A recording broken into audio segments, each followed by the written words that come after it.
Lëvizjet e brendshme të popullsisë në Shqipëri po dominohen gjithnjë e më shumë nga gratë e reja, veçanërisht ato në moshë studimi dhe pune.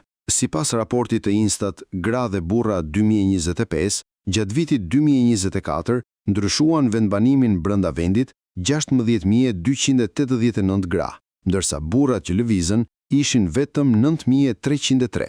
Grupmoshat më aktive rezultojnë ato 20-29 vjeç, ku vetëm në kategorinë 20-24 vjeç u zhvendosën 3.080 gra, dhe në grupmoshën 25-29 vjeç plot 3.754 gra. Për burrat, në të njëjtat grupmosha, shifrat mbeten dukshëm më të ulta, përkatësisht 537 dhe 1.098 persona. Ekspertët e lidhin këtë fenomen me rritjen e pjesëmarrjes së grave në arsimin e lartë dhe kërkimin për mundësi më të mira punësimi. Tirana vazhdon të mbetet qendra kryesore tërheqëse për të rinjt, sidomos për vajzat dhe gratë që kërkojnë punë në administratë, shërbime, call center, teknologji, arsim dhe shëndetësi.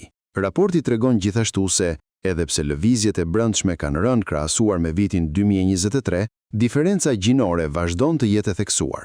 Një vit më parë, kishin ndryshuar vendbanimin 19.805 gra dhe 12.277 burra, çka tregon se gratë mbeten grupi më aktiv në migrimin e brendshëm.